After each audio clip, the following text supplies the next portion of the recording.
Welcome to one of our Millcroft sites. We got another basement happening here. I'm going to take you through, show you a couple of features and what we've done. In this basement, we don't have a bedroom, but the customer was concerned about egress, which is getting in and out of the basement in the event that there's a fire upstairs. So here we cut in a egress window. This particular window meets the building code requirements to get in and out of a basement. So it's tight hinged on one side and opens fully so that a human can actually climb out without any difficulty or special knowledge.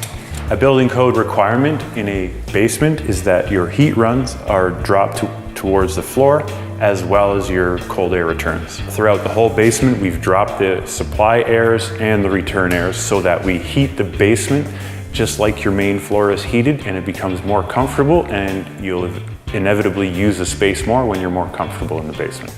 So here we have some barn board put on the wall, and then we have a on-site built, some built-ins, I guess.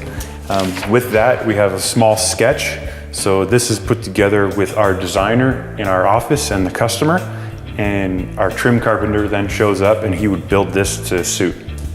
So one of the features in this basement is a slot for the ping pong table.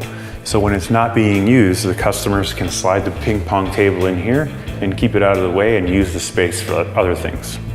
Here we're inside of a low headroom closet. So this is, above here is the laundry room, and it's sunk in one riser for some reason or another. The builder did it that way. So what we've done is we finished the space for finished storage and clothing. So they got a single shelf, and when we're finished, there'll be a clothing rod hung as well.